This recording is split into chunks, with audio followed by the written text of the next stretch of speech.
Welcome to Funimation 3D. Have you ever had a stuffy nose, gone to bed, and then suddenly felt a big annoying pain in your ear? Ouch!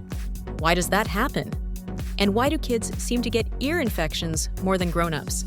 Today, we're going on a fun body science adventure to explore the tiny tunnels inside your ears and discover why ear infections happen. Your ear is much more than the part you can see on the outside.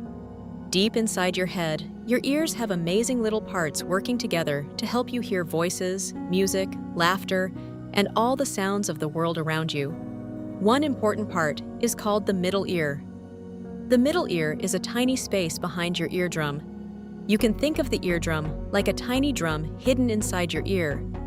When sound waves reach it, the eardrum wiggles and vibrates, helping send sound deeper into your ear so your brain can understand what you hear. Pretty amazing, right? But sometimes, this tiny space behind the eardrum gets into trouble. That's when an ear infection can happen. An ear infection usually happens when germs get trapped in the middle ear. Germs are tiny little troublemakers, like bacteria or viruses. They are so small you can't see them, but they can still make parts of your body feel sore or swollen. Now you might be thinking, wait, how do germs even get into my ear? Great question. Inside your head, your middle ear is connected to the back of your nose and throat by tiny tubes called eustachian tubes. That name sounds big, but you can think of them as tiny ear tunnels or little drainage pipes. These little tubes have a very important job.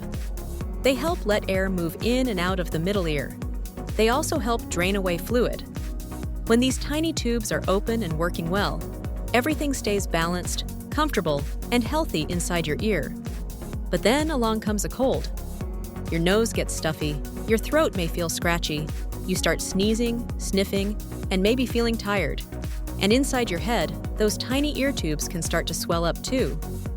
When they swell, they get narrow or blocked. Now imagine trying to drink juice through a straw that is bent shut. The juice can't move. Or imagine a tiny water slide that gets blocked at the bottom. The water gets stuck. That is a lot like what happens inside the ear. Fluid gets trapped in the middle ear, and when fluid gets stuck there, germs can grow in it more easily. That's when an ear infection can begin. And here comes the part that makes the ear hurt. As the fluid builds up, it pushes against the eardrum. Pressure starts growing inside that tiny space. You can imagine it like a balloon slowly filling up in a small box. There isn't much room in there, so the pressure can make your ear ache. That's why ear infections can feel so painful. Sometimes the pain is sharp, sometimes the ear feels full or blocked, sometimes sounds seem muffled, like you're hearing through a pillow or from underwater. Some kids may also get a fever, feel grumpy, cry more than usual, or have trouble sleeping. And here's something many kids notice. Ear pain can feel worse when lying down. That can make bedtime pretty uncomfortable. But now let's get to the really big question. Why do kids get ear infections more often than adults? The answer is all about those tiny ear tubes. In kids, the eustachian tubes are shorter, smaller, and flatter than they are in grown-ups. That means fluid has a harder time draining out. Germs also have an easier time getting trapped. Imagine two playground slides. One is steep and smooth, so water whooshes right down. The other is flatter and shorter, so water moves slowly and gets stuck. Kids' ear tubes are more like the flatter slide. That's one big reason kids get ear infections more often. Their tiny ear tunnels are still growing and developing. So when a cold shows up, those little tunnels can get blocked more easily. Let's imagine a real-life example. You catch a cold at school. Your nose gets stuffy. You sniffle all day. By evening, the tiny tubes inside your ears are swollen. Fluid starts building up behind the eardrum. Then, when you lie down in bed, your ear begins to hurt. Now you know what's happening. The fluid is trapped, the pressure is building, and the middle ear is getting irritated. But here's the good news. Ear infections are very common, especially in children. Doctors see them all the time. Parents know about them too. And most importantly, kids can get help. If your ear hurts a lot, a doctor can look inside your ear with a special tool that has a light. This helps the doctor see the eardrum and check for signs of infection. Then the doctor can decide what kind of help is needed. Sometimes an ear infection gets better with rest and time. Sometimes a doctor may give medicine to help, depending on what is causing the infection. The important thing to remember is this: ear infections are common, and adults know how to help children feel better. Your body is also working hard the whole time.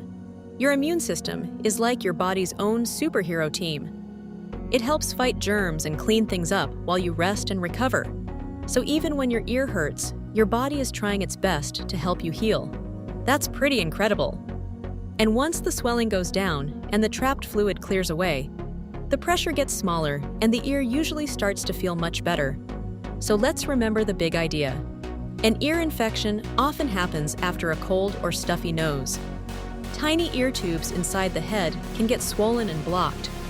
Fluid gets trapped behind the eardrum. Germs can grow there and pressure builds up.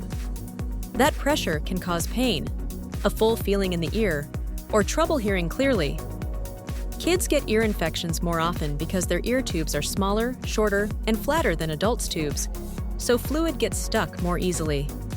But the really important part is this: ear infections are common, they are treatable, doctors know how to help, and your body can heal. The next time you hear the words ear infection, you'll know there's a whole tiny world inside the ear. Little tunnels, little drainage pipes, and a small space behind the eardrum where a lot is happening. Our bodies are full of amazing hidden systems, even in places we can't see. Thanks for joining us on this friendly body science adventure here on Funimation 3D. If you enjoyed learning why kids get ear infections, don't forget to like, share, and subscribe to Funimation 3D for more fun and exciting science adventures.